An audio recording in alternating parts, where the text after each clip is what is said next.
Hi అండి, welcome back to my channel. అందరూ ఎలా ఉన్నారు? మేమైతే చాలా బాగున్నామండి. మరో కొత్త రెసిపీతో మీ ముందుకు వచ్చేసాను. కొత్త రెసిపీ ఏంటి అనుకుంటున్నారా? అర్థమైపోయిందా? రోటి పచ్చడి. మీలో ఎంతమందికి రోటి పచ్చళ్ళు ఇష్టమో కమెంట్ చేయండి. అలాగే మీకు ఎప్పుడైనా అన్నం తినకుండా, తినబుద్ధి కాకుండా ఇట్లా ఉన్నప్పుడు ఈ పచ్చడిని ఒక్కసారి ట్రై చేయండి, చాలా బాగుంటుందండి. ఇది మా ఇంట్లో మా అమ్మ చేసే పచ్చడి. మా అమ్మ చేసిందండి. ఈ పచ్చడి పుల్ల పుల్లగా కారకారంగా చాలా బాగుంటుందండి. అన్నం తినబుద్ధి కాలేదనుకున్నప్పుడు ఎప్పుడైనా సరే ఈ పచ్చడిని ఒక్కసారి ట్రై చేయండి. అదేనండి చింతకాయ తొక్కు రోటి పచ్చడి. దానికోసం ఒక 10 నుంచి 12 వరకు మిర్చి తీసుకోండి. మిర్చి చాలా కారంగా ఉంటే ఇట్లాగా లోపల ఇత్తనాలను తీసేయండి. ఇలా చూపించిన విధంగా ఇత్తనాలు తీసేసి సైడ్కి పెట్టుకోండి. అలాగే 2 బెండకాయలు, 1 టమాటా, చింతకాయ తొక్కు. అది సంవత్సరం అంతా నిల్వ ఉంటుంది. మీకు తెలుసు కదండి చింతకాయ తొక్కు ఎలా చేసుకుంటారో. సో వాటిని తీసి కడిగి వాష్ చేసుకున్నాక ఒక కళాయిలో వేయండి. అలాగే మా అమ్మ వెన్నపూస వేస్తుందండి. వెన్నపూస వేసి కొద్దిగా నూనె పోస్తుంది.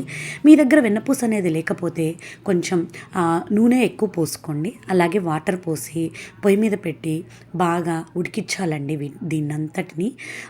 ఇదైతే ఎంత బాగుంటుందంటే నోటికి కారకారంగా పుల్ల పుల్లంగా అసలు చెప్తుంటేనే నోరు ఊరిపోతుందండి. అంత సూపర్ టేస్టీగా అంత బాగుంటుందండి. అన్నం లేక కానీ, సంగటి లేక కానీ, అసలు చపాతీ ఇలా ఇడ్లీ లేక కానీ ఎంత బాగుంటుందంటే దోశ లేక కానీ చాలా అంటే చాలా బాగుంటుందండి. టైం లేదన్నప్పుడు కూడా చాలా ఈజీగా చేసేసుకోవచ్చండి. అలా పొయ్యి మీద మొత్తం బాగా వాటర్ అంతా ఇంకిపోయే వరకు ఉడికాక అవంతటిని రోట్లో వేయండి. అలాగే ఒక 2-3 తెల్లపాయలు, అంటే 2-3 పాయలేనండి, తెల్లపాయలు, ఒక ఎర్రగడ్డ కట్ చేసి పక్కన పెట్టుకోండి. ఎర్రగడ్డ కట్ చేసి పక్కన పెట్టుకోండి. దీన్ని అయితే మిక్సీకి కూడా వేసుకోవచ్చు అండి, ప్రాబ్లం ఏం లేదు. కాకపోతే రోట్లో వేసే టేస్ట్ మిక్సీకి రాదు కదా, సో నేను అందుకోసమే చెప్తున్నాను.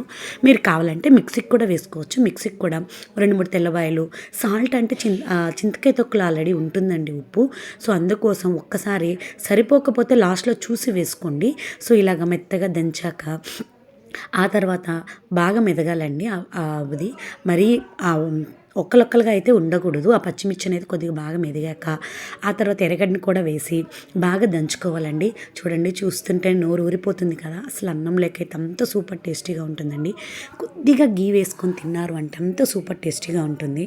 ఒక్కసారి మీకు టైం ఉంటే ట్రై చేసి ఎలా వచ్చిందో నాతో కమెంట్ సెక్షన్లో షేర్ చేయండి.